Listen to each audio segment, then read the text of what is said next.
Okay, we're going to go ahead and get started because I love rewarding people who show up on time. So, welcome to everyone. My name is Pedro Sultan. I'm the Director of Advocacy and Education for Thrive, the Alliance of Nonprofits for San Mateo County. I want to do a quick introduction to Thrive, and then I will hand it over to our partner, Maya. So Thrive is the Alliance for Nonprofits for San Mateo County, as I said, and we are cross-sector. So one of the things we do is cooperate and collaborate with businesses, with foundations, with government entities and individuals, in addition to nonprofits.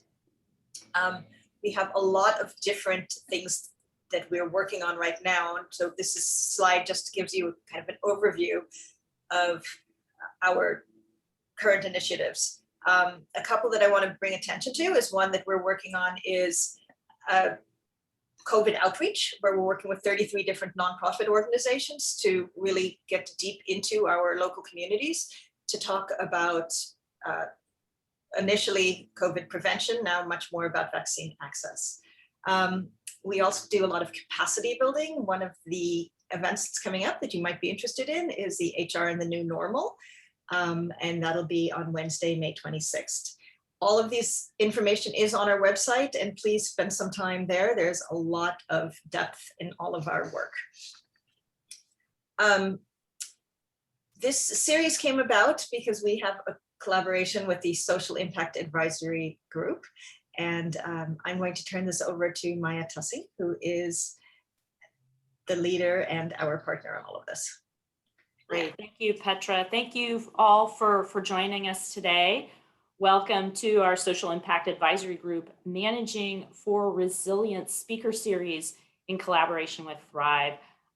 We developed this Managing for Resilience series to give leaders in the nonprofit sector the opportunity to learn, discuss, and share the factors that have helped them deliver on their mission in the face of adversity. And we're going to have a story of that today. It gives us the opportunity to highlight why being proactive to manage risks is the most effective before the problems hit.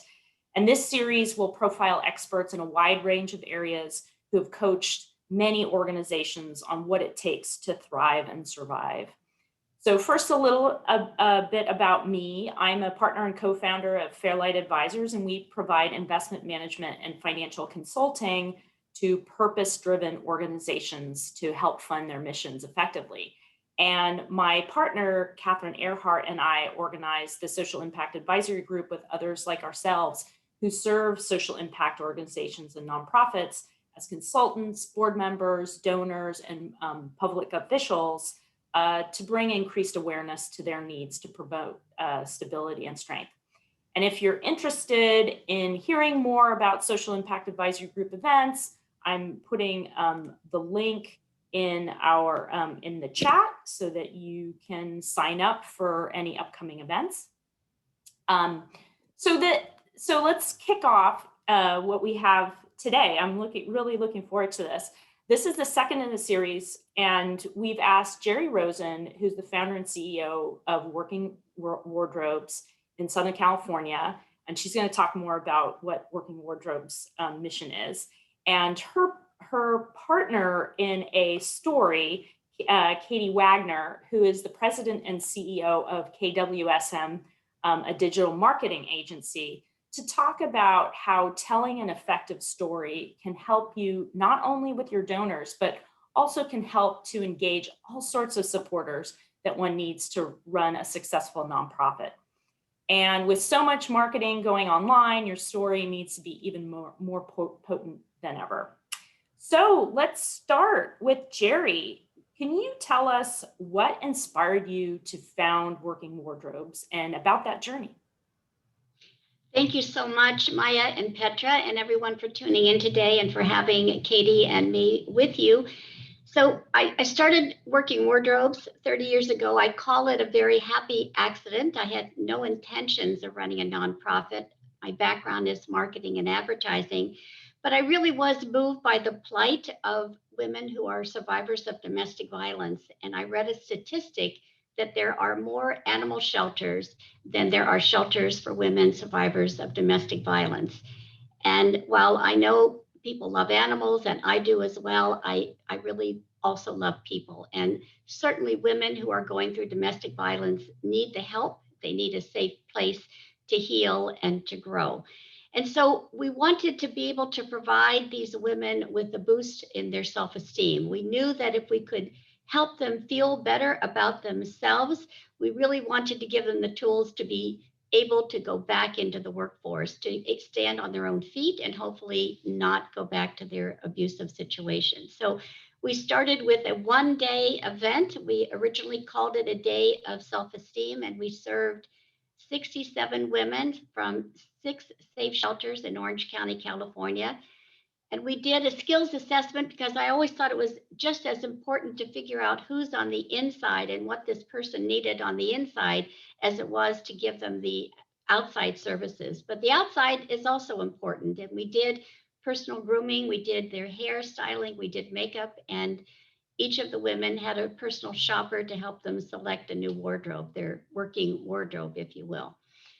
We were all volunteers at the moment, and everyone, the clients that we served and the volunteers who came to be with us, were beyond blissfully exhausted and happy at the end of the event, knowing that we had truly changed and impacted the lives of the women who came to be with us. And at the end, when we celebrated, people said, well, Jerri, let's do that again. And I'm here 31 years later doing it again for many, many people. Now we're serving men, women, young adults, and veterans. Great, thank you. Now, the reason we connected actually was Katie who introduced us before I even knew Katie, amazingly. But bring us back to February 2020. What happened? All right, so last year was the 30th year for Working Wardrobes, and I actually intended to celebrate every day for the entire year. And on the morning of February 2nd, if you'll go to the next slide, Kirsten, this is what greeted us at about 6:30 in the morning. This is a Sunday morning. I will tell you, no CEO of a not-for-profit or a for-profit ever wants to get a call. If you could just stay on that photo for a moment, wants to get a call that everything that you have built over 30 years has just gone up in flames. Thank goodness there was not a single person in the building, so we didn't lose any person, but we just lost everything. This building is 26,000 square feet. Every computer, every file, every piece of clothing, every shoe, everything went up in flames. We lost it all. And I will tell everyone who's running a nonprofit organization, check your insurance policies today and make sure that you are over-insured. You never, ever want to be caught in a situation like this. If you'll go to the next slide, we just have some photographs of really how somber this is when you see like the last remaining shoe in the parking lot, the hang tag from our clothes. And the next slide shows this absolutely magnificent baby grand piano that was given to us, and just the shards of that remained. This is the end of a 4-alarm fire. And I got a call when this hit the news, and it hit the news immediately on Sunday, from Katie, who said, I have an entire team who love you and are here to help you. And Katie, if you could just tell us what you did when that call came in. Yeah, so I run a digital marketing agency, but when I called Jerri, we'd known each other for many years. I started as a donor and a volunteer at Working Wardrobes, and we'd worked together off and on. But when one of my employees found out about the fire, they called me immediately and said, I know you know Jerri Rosen, we've worked with Working Wardrobes over the years, but they're in trouble. And honestly, my heart sank, you guys. Knowing Jerri for as long as I had, I knew how much work and passion and, blood, sweat, and tears had gone into building the organization for 30 years. And in a moment, all of that was taken away. And I wanted to do something, and I didn't know what that was, but I have a staff of about 35 people. And I thought, gosh, we can go help clean up. We can, hold drives for more clothes if we need to. We can, be a shoulder to cry on, whatever it takes. And so I called Jerri and said, however you need us, I will give my staff the day off and we will come be a support to you. Just let us know. And that started some conversations about how we could most help. And I think the way we were able to be helpful in this situation was actually to help Jerri tell the Working Wardrobe story and get that out to the people that needed to know, most immediately the press, and through them, the community and the donors and volunteers and all the supporters she's amassed in Orange County over the past 3 decades. And how did that story, I mean, you've got a fire, so clearly that was probably in the news anyway. How can you take that story and Jerri and Katie, you've talked about it led to fundraising and an outpouring of support, financial support that you'd not seen before. Can you talk a little about how that came to be? Yeah, so this news really hit all the channels early on Sunday. And if you can go to the next slide, Kirsten, this is literally what remained of a 2-story building. And by 10 o'clock that morning, I had gotten a call from the CEO of our local Goodwill chapter who said she thought she had temporary space for us so that we could operate. And by noon that same day, we had visited the space and we knew this was perfect space. So if you could go to the next slide, this is now Monday morning. We're just talking about less than 24 hours later. To the next slide.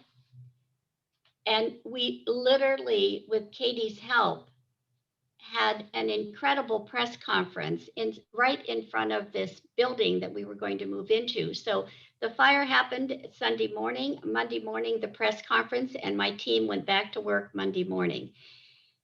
It's a remarkable situation when nonprofit leaders support each other to that extent. And what I would say to everyone, the most important thing we do as leaders is to build relationships and to nurture those relationships. No one wants to ever be in this kind of situation, but to have a phone call the very day of a fire, to have an offer of temporary space for a couple of months is just extraordinary. And we had our staff in different places. We have a staff of almost 40 people. This particular space offered us an opportunity to open up a donation center so we could get clothing and office space for the staff. The photograph to the right is our board chair. And I will tell you, I had cajoled him into serving for the 3rd year because it was our 30th anniversary. And I said, I promise you we'll get a lot of PR because of our 30th anniversary. You really have to figure out how you can language what you say. We did get some extraordinary PR. And this community embraced us. And if you can go to some of the next slides, we'll show you what Katie's team put together for us. Literally a press conference that was just what you see on television with all of the major stations. We had the fire department there who had worked with us at that day, who was speaking eloquently about what had happened. So many people who came to support us and to really provide their moral support and to literally embrace this organization. Katie, if you can talk just about how you put together a press conference in less than 24 hours, this is yet another miracle that Katie's team has done for us.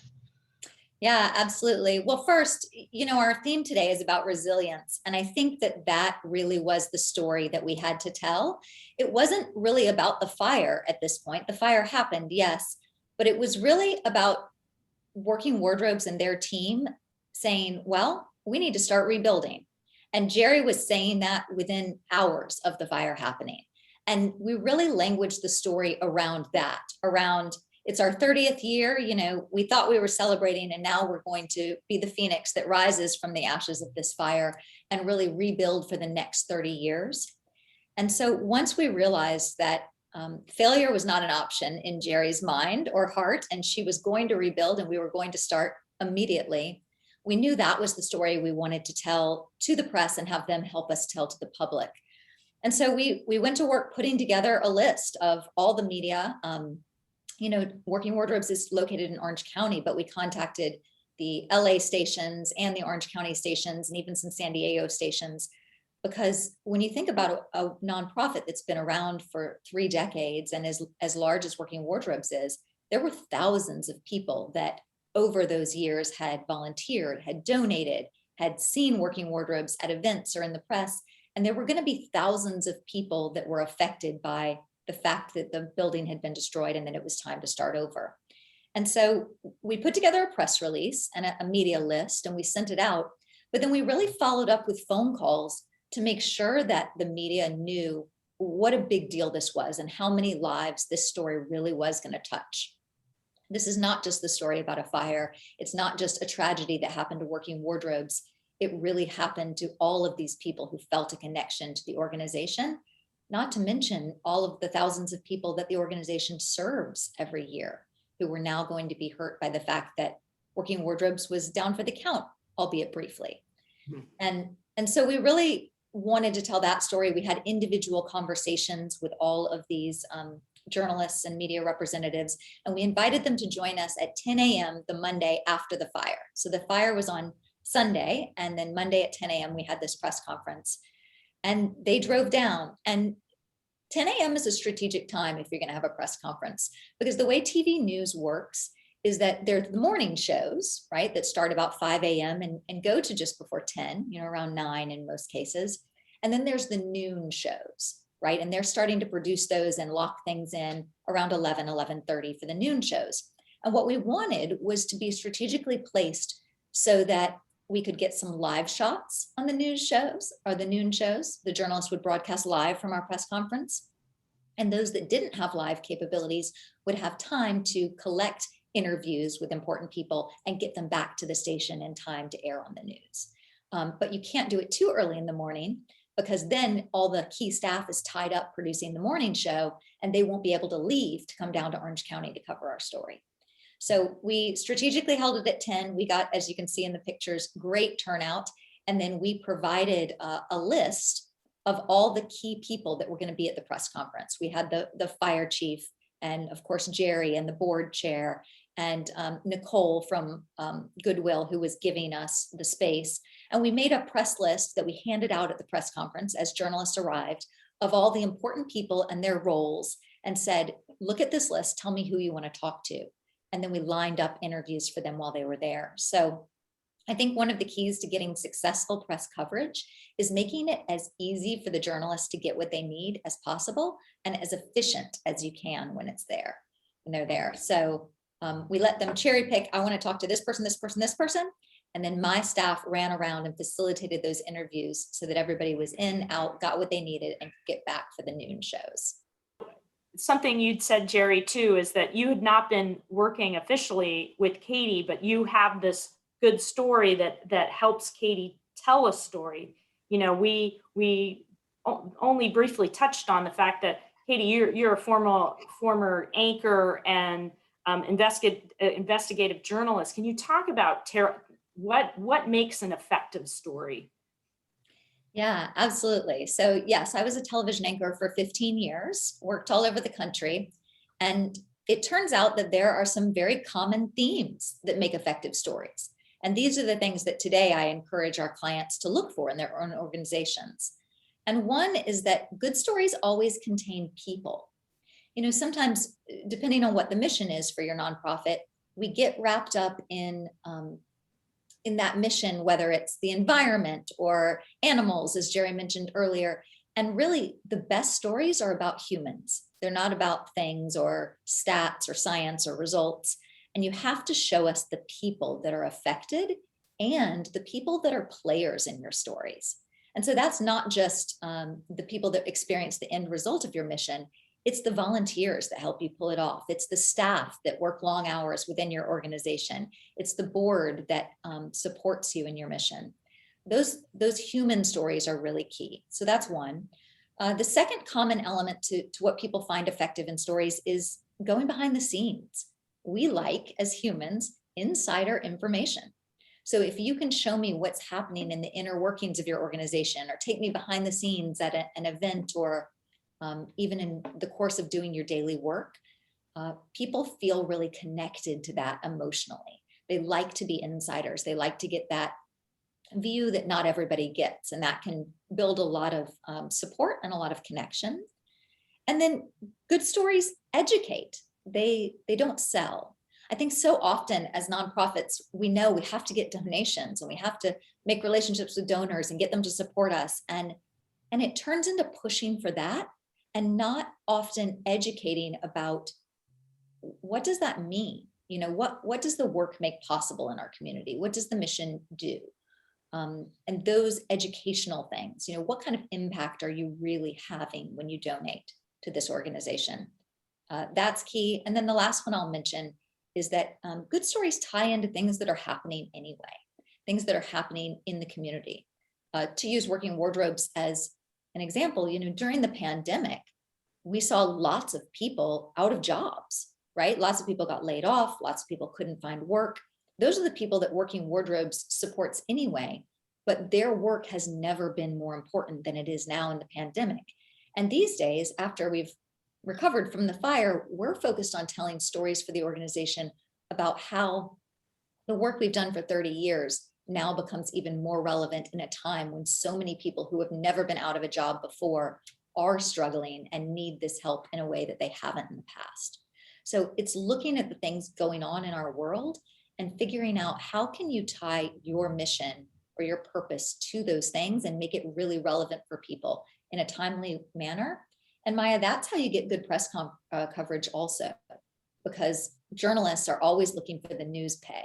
They're always looking for, what can I do to tell a new angle about a story I have to talk about in the news every day anyway? And if your organization can give them a fresh angle or a new way of looking at things, that's guaranteed coverage for you and your group. Right. And Jerri, go ahead, Jerri. Kirsten, if you can go down to the slide where we were, right on Rebuilding Heroes, if you could, because as Katie mentioned, we really put the face on the people, the companies who are helping us. And the morning after the fire, one of our board member companies came to the table with a check for $100,000 to help us rebuild. We hadn't even thought about putting a fundraising campaign together. And frankly, we never did. The money just started to come in. And this is the power of social media and media itself. And it's also the story of serving a community for 3 decades and people simply saying, you've given to us for 30 years, it's time for us to really help you rebuild because we know you're going to come back bigger and stronger than ever. And so this fund started to attract donors from all over Orange County, Southern California, even across the country. We had donors that we had never met before. And again, I'm not at all espousing this as a fundraising idea. You do not want to do this in your organization. But when you do good work, people want to acknowledge the work that you're doing. And this Rebuild Fund and our Rebuilding Heroes brought in over $1 million in about a month. Most importantly, 652 of those donors were brand new to the organization. That's a development dream come true, that we had a chance to talk to and to thank and to continue to communicate with these new donors. So Katie's team worked with us to put rebuild reports together so that we let donors know throughout that year how we were doing on the rebuild. And if you can go to the next couple of slides, we did open 2 days later with a donation center. And while the money came in, clothing came in by the carload. And what happened in less than 2 or 3 weeks was an empty warehouse became this. We were filled to overflowing. The community wanted more than anything to see us get back on our feet so we could serve clients. And within a week and a half, we were starting to serve clients again as well. We had built in this warehouse a little wardrobe center so we could bring our clients in and provide wardrobing. All of the workshops that we were doing, we were serving clients within a couple of days. It was so important for us not to miss a beat when it came to client services. And it was absolutely the commitment that we made that we would make sure that we were taking care of clients. We actually have a client who spoke at the press conference who had the last suit that was available to anyone before the fire. And he actually is a wonderful success story for us as well. And if you can go to the next slide, this was part of the messaging that we used in print as well as in social media. We were asking people to simply help us rebuild. Donate clothing, donate money, donate time. We had an outpouring of volunteers who helped us in our donation center. It was just extraordinary, the number of people who came to help us. And the next slides just show what Katie's team did in social media. Katie, if you can just let us know what social media did to promote this concept as well. Yeah, I think one of the best things social media does in this case and in all cases is it gives a voice to the people that are around you in the community and that support you and sees things through their eyes. So we were able to put out posts about the fire, and we had some really compelling images that you see. We were able to get a lot of press coverage that we shared on our social media. But these posts in the next few slides are coming from other people that are talking about us. This one's from the authorities, but we saw a lot of posts from other people about the fire and how devastated they were. And we were really able to mobilize a group of advocates and supporters to share the story for us. And then that's how we were responsible for bringing in all those new donors and people that hadn't been involved in the organization before.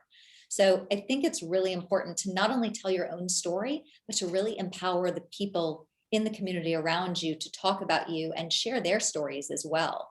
And every time we saw a social media post about the fire, about working wardrobes, we interacted with it. We said, thank you. We responded to that post and really created a dialogue. And I think that was an important part of having everybody in it together. People really like to feel part of something. And in this case, they also really like the underdog, right? We had been knocked on our tushes and it was time to get up and fight back. And people wanted to be part of that fight. They wanted to help us rebuild. They saw Jerri's passion and her spunk, and the whole team at Working Wardrobes is exactly like that. And I think it was an underdog story that people really could champion.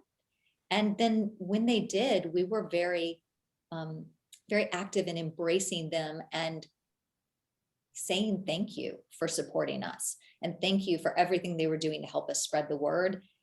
And I think it felt good for everybody to be involved with the organization and to help us make this push.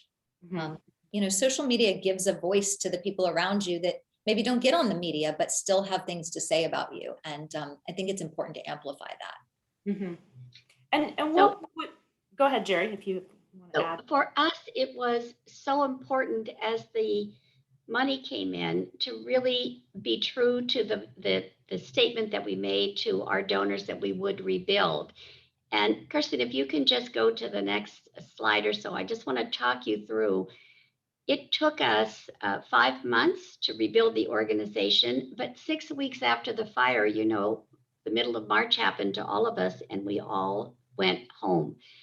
And we all went, thank God we all had homes. It's just that the light finally dawned that we actually wouldn't have another place to go back to after COVID because our temporary space was going to be gone. So we were very, very diligent. I went through 25 different buildings to find the buildings that we're in. And we did 2 different grand openings. One was the grand opening of our donation center. If you can go to the next slide, and we did a grand opening. We opened a 13,000 square foot facility in Irvine. And you can see in these next couple of pictures, donors came in by the bucket load. I mean, they were so anxious to make sure that we could get all the clothes. And absolutely a wonderful group of our elected officials came together. Katie's team did a great job in helping us bring the media to this grand opening. And Katie, if you can speak to what your team did to make this grand opening a real success for us. Yeah, I think, at the beginning of this, when we talked about the fire and that immediate press conference, we started looking ahead and saying, okay, where else are our touch points where we need to keep people involved in the story and keep updating them? And we realized that the grand opening of the donation center and then also of the Career Success Center would be those next two major touch points. And so we worked really hard to keep in touch with journalists along the way. When you want to contact the media, it's not always in the form of a press release. It can be just a media alert or a quick, news blurb or an update via email, where you're just keeping them up to date and saying there's more stories coming here. Stay in touch with us, stay tuned. And we did. We kept those relationships going, gave them periodic updates about we're getting lots of donations in, people are donating money, they're donating clothes, we're working to find a new building. Sort of like you would give an update to your staff or your board, we included the media in those updates and in that communication. And so when it was time to launch the reopening of our donation center, which was the first new building we opened, they were waiting for it. They'd been told it was coming, they were ready. And when we had a date, we sent out a sort of a save the date. We weren't going to have a formal press conference, but we were going to have an event that they were invited to come and cover. And Jerri and her team did a great job of staging a lot of great visuals at the event. There were things, not only people to interview, but things to take pictures of. You could really see the energy and all the clothes that had been brought in and what a beneficial space this was going to be to serve Working Wardrobe clients in the future. And we invited them to join us again. And again, the timing of it was strategic. We placed it at a time in the day when the most stations could cover it for us. And anybody who didn't come to this event, who wasn't able to get here, we took our own pictures and video and we called them afterwards and offered that they could use it if they wanted, or did they need to schedule an interview with Jerri afterwards, if they weren't able to make the event. And again, journalists have a lot on their plate and we forget that they're busy and they're pulled in a million different directions. And the easier you can make it for them, the more they're going to cooperate and do what you're asking them to do, because it's killing two birds with one stone. They have easier workload, you get the coverage you want. So I just want to say that as important as it is, obviously, to keep the media alert as well as our donors, I also spent a lot of time making sure that our board members were up to date on everything that was being done. Every single Friday, I sent an update to the board to let them know what had happened in the course of the week, because so much was happening so quickly. I mean, for us to have this donation center opened in June of 2020 was amazing. And if you can go to the next slide, at the same time that we're working on this donation center, I was also working on opening our Career Success Center, and that opened in July. If you can go to the next slide, I don't know if we'll get the before and after, but this is one of our clients. But again, clients were served within days of the fire. And right after the 4th of July, we moved into our Career Success Center. Now, we had no furniture. We had absolutely nothing. We didn't have a computer. And as it turned out, one of the women who watched the news about the fire also works for an installation company of furniture, and her biggest client happened to be Toyota Financial Services. Toyota was moving and closing 4 offices. There was an enormous glut of furniture that would be on the market. And she called her client and asked if he would be willing to donate this furniture to a nonprofit organization. I had the privilege of decorating our brand new Success Center with glorious furniture, courtesy of Toyota, roughly a $350,000 in-kind contribution. And you know who was invited to the grand opening of our new Career Success Center.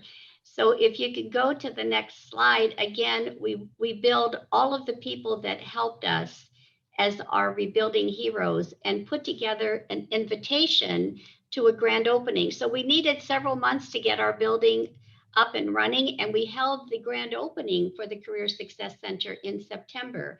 And we were very wise in putting the grand opening off a few months. We figured out exactly where we needed electrical sockets and where we didn't.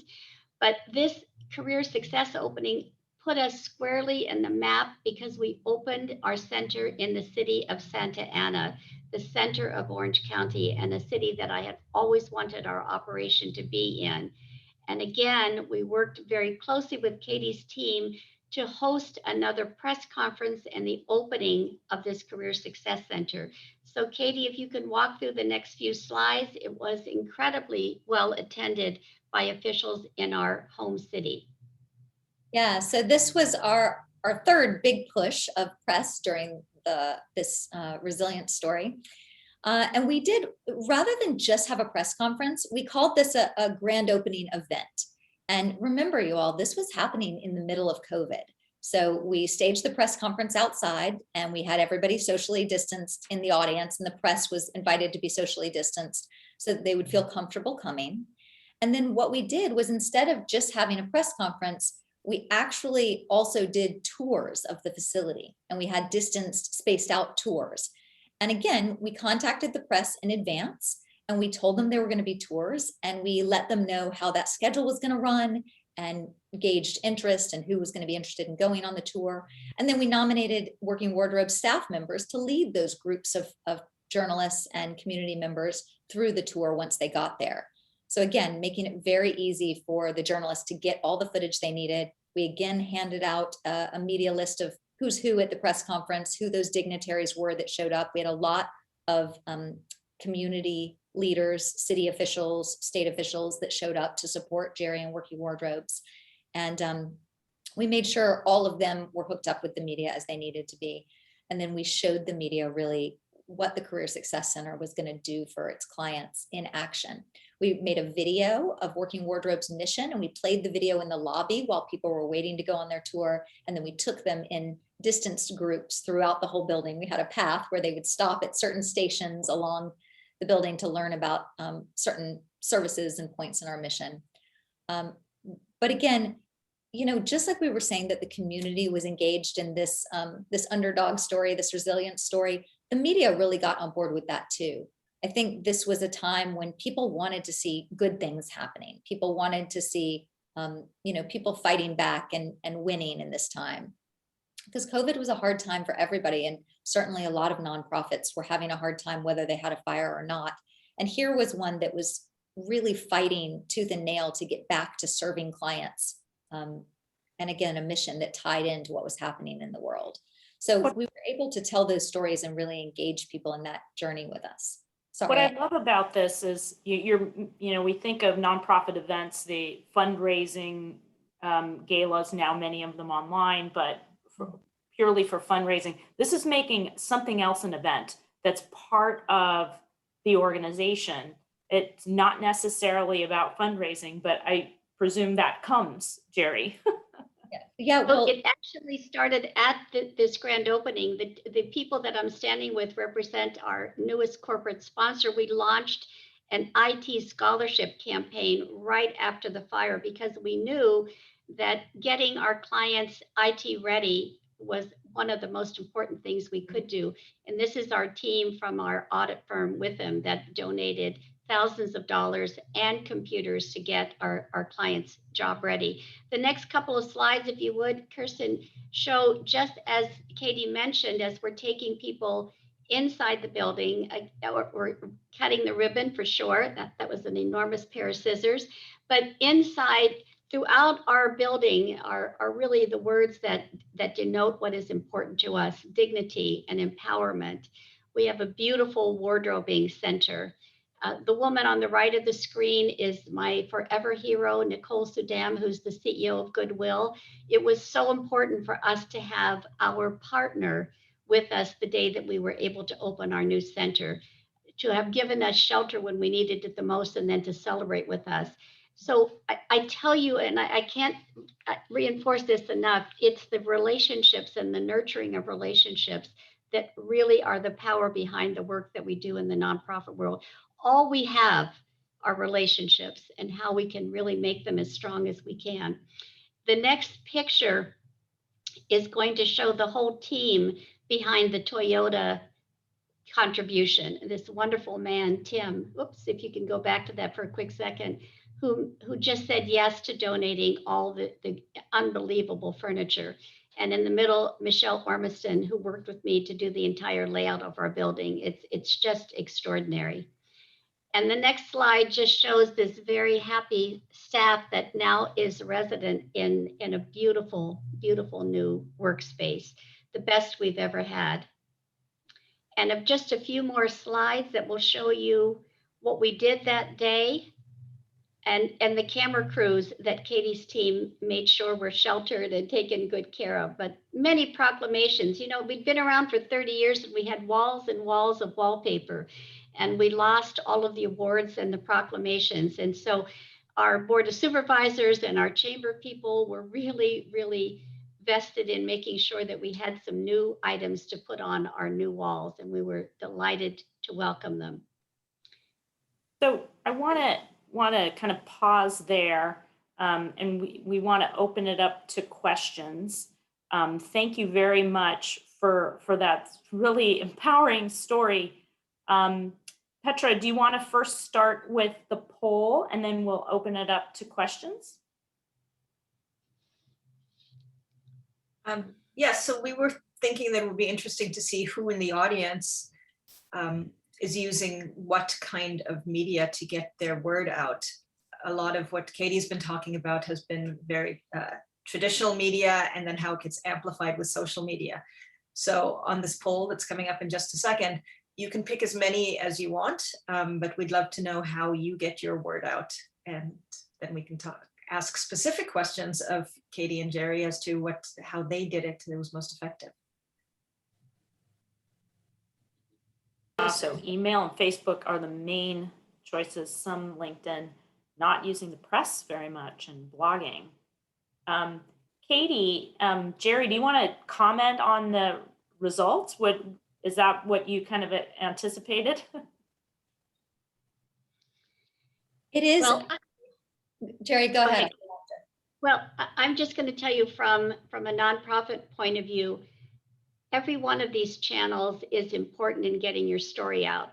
And while the story of the fire was just so difficult to cover, the story that is actually happening on the ground now with COVID is even more, it's just more vital for us to cover.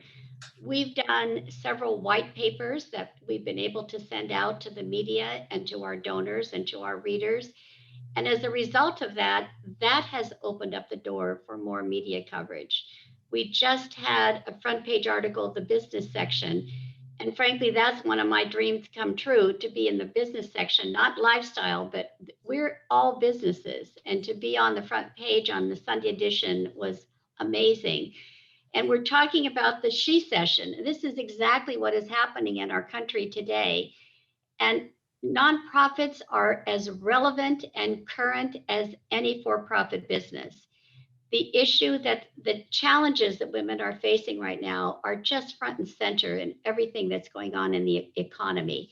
And I think it behooves all of us to look at every single channel that we can possibly feed into to get our messages out. Each channel opens up legs and arms to other contacts. We would never have thought that one white paper could have been so resourceful and so useful. But Katie and her team made wonderful use of that. And as I talked to the business editor, she was so grateful. And this is a message for all of us. The media are incredibly grateful to get well-written stories. They have to get content, and well-written content is like a gift. So honestly, these are gifts that keep on giving, for sure. Katie, did you want to comment? Yeah, I'll speak to that. I think most people think of email and Facebook. Those are popular tools and certainly important ones.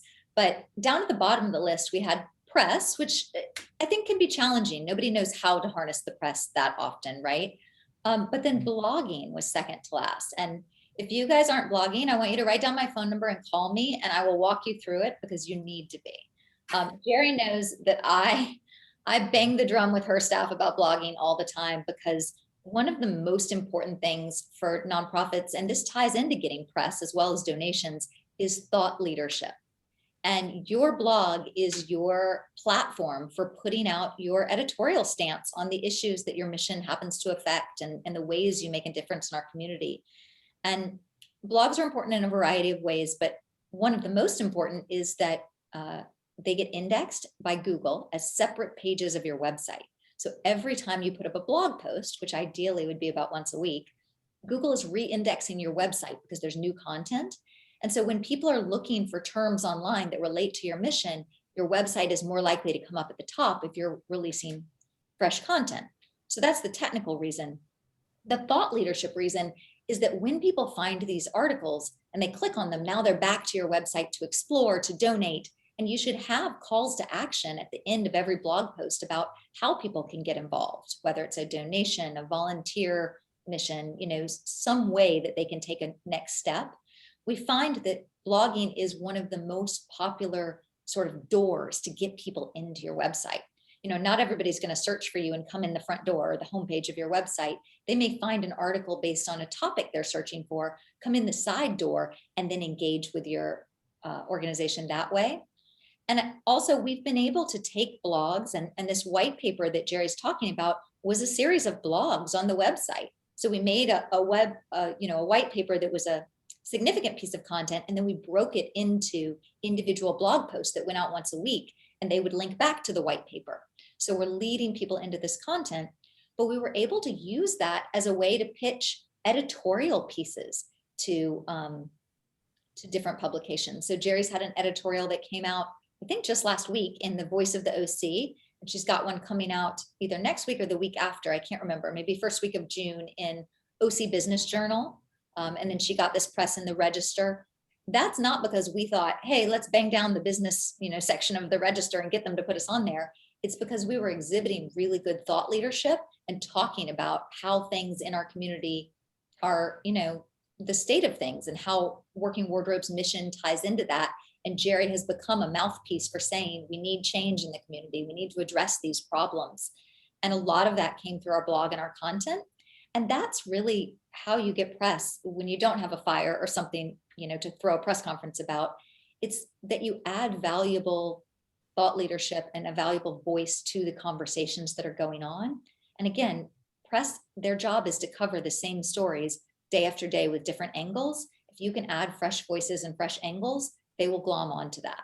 So seriously, if you want to call me and I'll brainstorm blogging with you, I'm super passionate about it and I would love to do it. Great. Well, I'm sure we'll take that up Now, can I ask, if you have any questions, please put them in the chat. You can send them to everyone, or you could just turn your camera on and ask. Hi, I have a question. Go ahead. Go ahead. So my name is Pedro and I come from One Life Counseling Center, which is kind of a new nonprofit therapy center in the Bay Area in San Carlos. And we try to do a lot to get donations and to get support.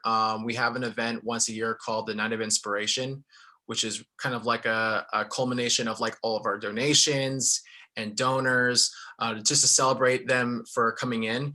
And we use primarily, the social media websites like Instagram, Facebook, LinkedIn to get the message out.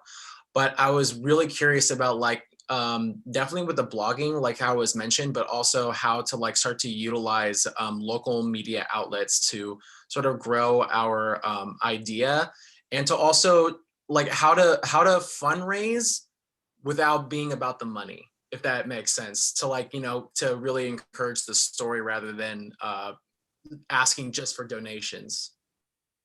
Yeah, the story is never about the money, right? It's about the people that you're helping. And I think the people in your story are not only the people taking advantage of your counseling services, they're the people that are also providing those services, right? The counselors that work with you. And so I think the more you can write blogs about those stories, either success stories of clients or maybe an interview with some of your counselors about why they're involved, why this is an important mission for them. Maybe you can get in touch with families that have been helped because you helped one of their loved ones. These are all the kinds of stories you want to be crafting.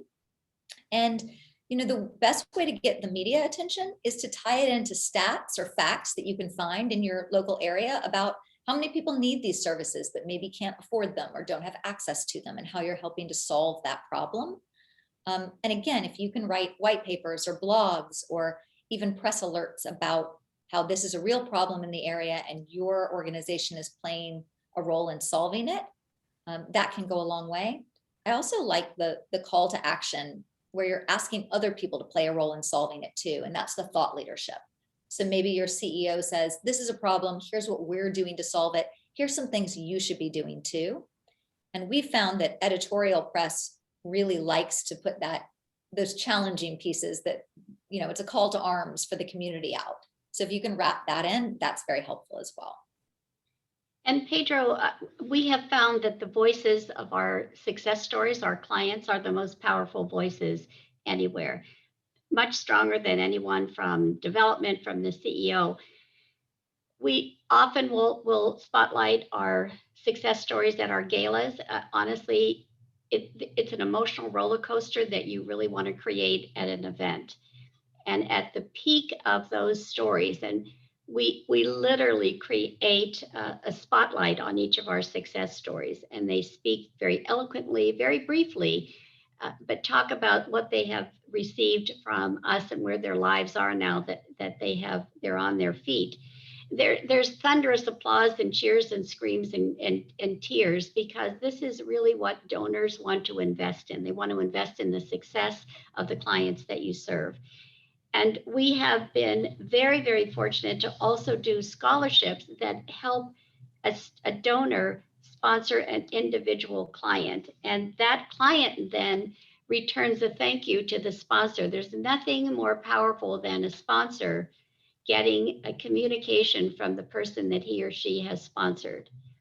Whether it's a phone call or a handwritten note, that is what donors live for.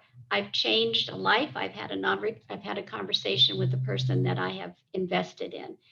So that's the donor engagement level at its very, very peak, that they can know and speak to and get a chance to interact with the clients that whose lives they're changing.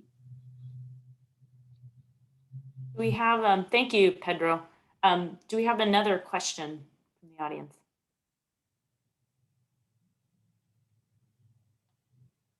Got one from Jessica. Do you have any advice for creating thought leadership or blogs with a small staff where bandwidth is a concern? So I just want to speak to that for a second, because our entire organization is built on the energy and the creativity of volunteers.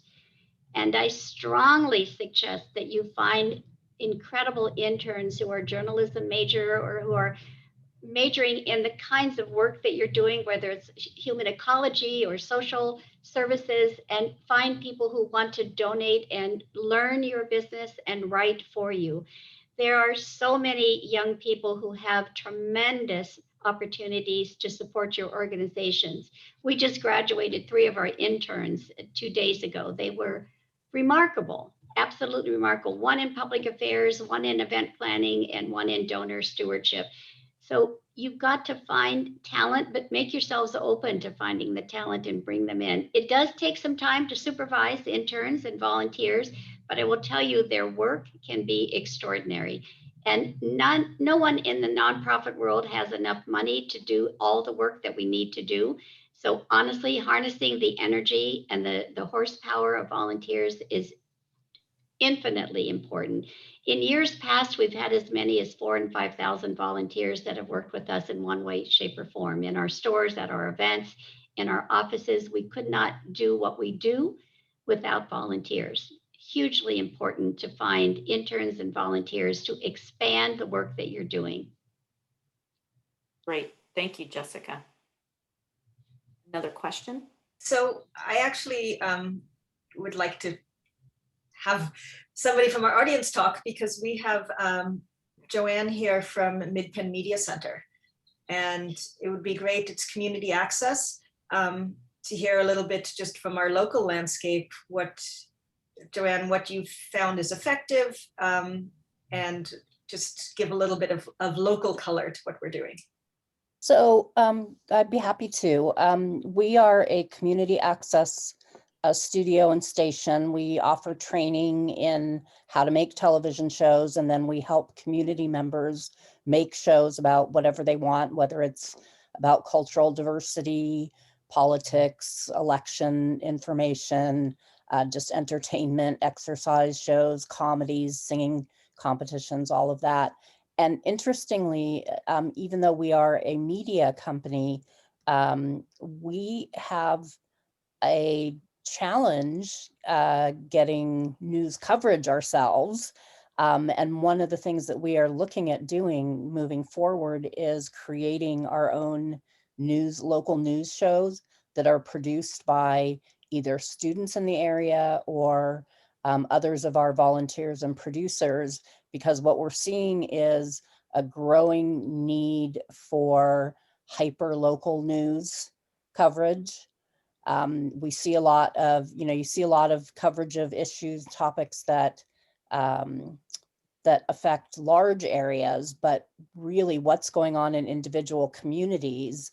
And I think everybody who is running a nonprofit is dealing with, some level of underprivileged communities. And those people, whether there are issues about digital divide, so they don't get access to news, or they don't feel that what's being covered relates to them, by going into those communities and participating with them. And much of what Jerri was saying about how she partnered with various people and other entities, getting donations, getting space, all of that has really makes people feel like they're part of the community. And that, I think, builds more strength for nonprofits in general, because people understand what you're doing on a local level. Does that make sense? Yes, thank you, Joanne. So Joanne, just as a thought, there happens to be a program in Orange County called High School Inc. And they have various industry clusters that the students can study in. And one happens to be in media. And I believe they have their own setup for their TV shows. I'd be happy to get you connected with them. I think what you're doing for your community is just tremendous. We actually had our own cable access TV show for Working Wardrobes for a number of years through Garden Grove Channel 3 TV. Fantastic. And it was incredibly well received. We went on to win some regional and national awards. So you offer just a tremendous resource for the nonprofit community. I just applaud you. It is really, really important to get our word out. And your news show, I just, please do it. I think it's outstanding. Thank you. And I would love the connection. Should I just DM you? Are you Jerri R in the? Jerri R at workingwardrobes.org. Okay, great. Thank you. Excellent. Thank you, Jerri. Thank you, Joanne. Do we have another question?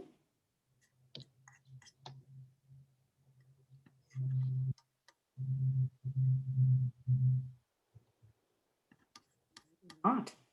Well, thank you for this great story. I mean, I pulled back, I pulled a lot from it from my own, for our own organization or organizations that I support.